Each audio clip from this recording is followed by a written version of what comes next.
Hi y'all, Sean Ferguson here, lead speech pathologist of Life Skills Therapy here in Houston, Texas, aka Mr. Sean, and I'm here to work with you on your speech sounds.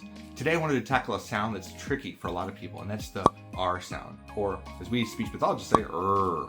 Now the R sound is easiest to work on at the beginning of a word. So today we're just going to talk about R's at the beginning of words, and what I want to do is help come up with a few words, hopefully, that are going to help you guys say it correctly. Once you have those few words correct, then you can branch out, and hopefully we'll be able to kind of build on that in some future videos. We're going to continue to work on the R sound. So the R sound is most similar to the A sound, which is a vowel, right? Similar to the A vowel. The R isn't really a full consonant. It's in between a consonant and a vowel. It's a very strange sound, being that it can end words, and when it ends a word, it's like a vocalic R. That's what we call it in speech pathology. So I've got my handy dandy mouth model here. When the R is produced, right, it's kind of flaring out on the side like that, and kind of going up a little. And I can't really fully demonstrate that, but it kind of, the wings of your tongue kind of go up a little bit. It goes up and back a tiny bit. It's not really touching, and we're definitely not rounding our lips. There's no w, right? Wabbit.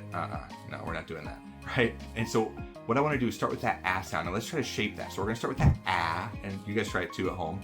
And you can go R. And you're just going you're sliding your tongue back to get that R, right? And then we want to try to just jump right into a word, right? I've got my Weber articulation cards. This is a little beat up. You can tell I've used that a lot of years. And so I got a couple of sounds here and words that we can start with. So the first word is easy. We'll go rabbit. Just try that, rabbit. It even sounds like you're saying a rabbit, right? A rabbit. So thinking of that A sound, sliding your tongue back and stretch out that R sound, rabbit. Notice I'm kind of smiling. I will cue my clients, smile a little bit, get that tongue up.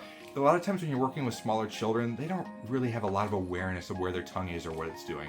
It's easier to give them a cue like smile, because when we smile, our tongue actually does elevate and go back a little bit. So it's a little bit easier to make that R sound. So it's just a little trick of the trade. Let's do another one. So we've got a rabbit, a rattle, rattle, a rattle. I love animals, and a lot of my clients do too. And so when working with kids, some of the first words I'll start with are rabbit, raccoon, rat, rattlesnake. All those work great, right? There's other R words we can branch out into, right? We could try red.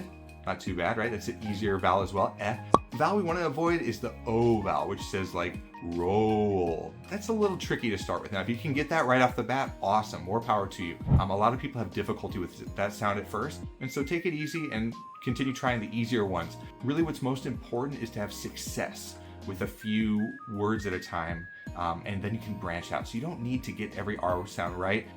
Like with working out, exercising, they say perfect practice makes perfect. Same thing with piano lessons, learning an instrument, same thing with speech, right? So if you can get 5 really good ones in a row, and then you or your child start to tire out a little bit and they're not as correct, discontinue. That's fine. 5 is great for that day. Next day, try 5 again, perhaps 6, right? See where you can get. The point is we're going to build that up over a period of time. And I recommend, when working on this, especially when you're trying to work with your child or correcting another person, maybe, especially initially, don't jump in there and say, oh, is it a rabbit? Like if you guys are just randomly out doing something and they say rabbit.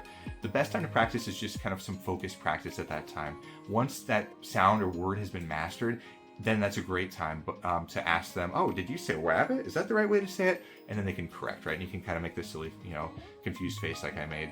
But again, that's not something you want to do initially. Initially, it's best to just do a few practice words, a few practice sessions. Do that for a week or so and see what the progress is. And if the child's mastered a few words, then you can perhaps try an activity around that thing, around a rat or rattlesnake or a rabbit, coloring pictures. You could print out, little farm, pictures with different animals and say, oh, let's color the ones that have an R in it, and then, and make those words. So that's a fun way to do that. You can also practice with movement or play. So you can, if you have any games involving rabbits, like Rattlesnake Roundup, Rattlesnake Jake is a really fun board game. I don't have it on hand right now, but there's a lot of, interesting things you can try. But really, you want to get that quality, right? That is the best part. So if we're seeing lip rounding, we're really not getting it. And you want to, again, cue to smile and cue to have that and kind of drag it back. So let's start with and starting with start at the initial beginning of a word and build from there. Let me know in the comments what your child is struggling with speech, with language, articulation, social skills. These are all areas I work on extensively.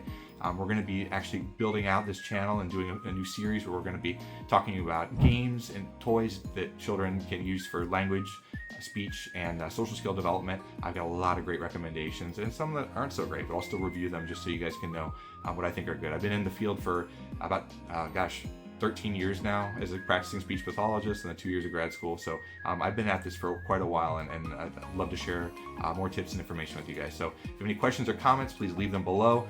Don't forget to like and subscribe, and just thanks for stopping by. Hope you have a great day.